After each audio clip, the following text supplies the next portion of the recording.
When you dial 911, you expect help will be on the way, but that's not the case on many phones here in Texas, and the results can be deadly. You know how at work or schools or hotels you have to hit 9 to dial out? Well, the family of a murder victim says a call for help went unanswered because in the panic of the moment, her children could not get that call out. And today, that family made the case in Austin that Texas needs to fix the 911 system. They talked with our Chris Sadeghi.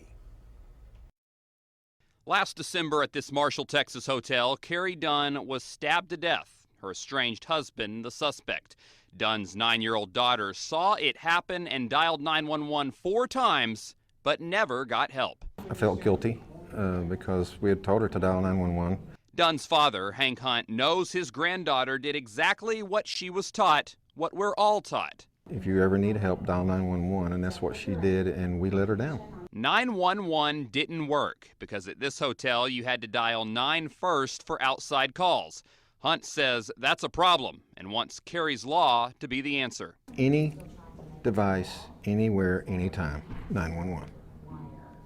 That's it. Regardless of where it is. Kari's Law would make dialing 911 a certainty to get an emergency dispatcher because right now if you walk into any multi-telephone line, hotel, office, or school and hit 911, you may or may not get the help you need.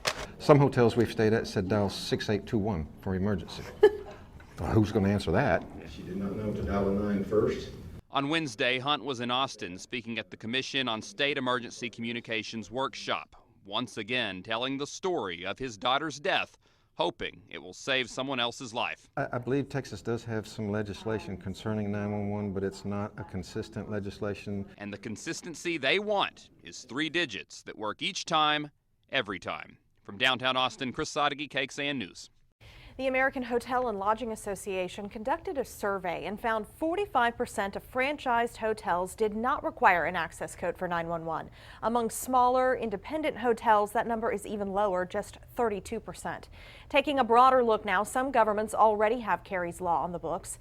Illinois will implement the new rules in 2015, and Suffolk County on Long Island in New York has similar rules there. Meanwhile, lawmakers in New Jersey are debating Kari's Law in their state legislature. We've been following issues with 911 here in Texas for months, and last October we showed you how money meant to upgrade the 911 system statewide was being diverted to other accounts.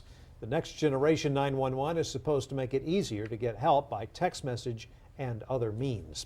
And since October, we've chronicled the staffing shortages at Austin's 911 center on the night of the Halloween flooding. KXAN Investigates discovered some workers there were allowed to go home just before the flooding became the worst. And since the flood, the city has made several changes, including increased communication with callers and first responders. They increased social media reaction, sending out tweets to warn people before their homes are flooded.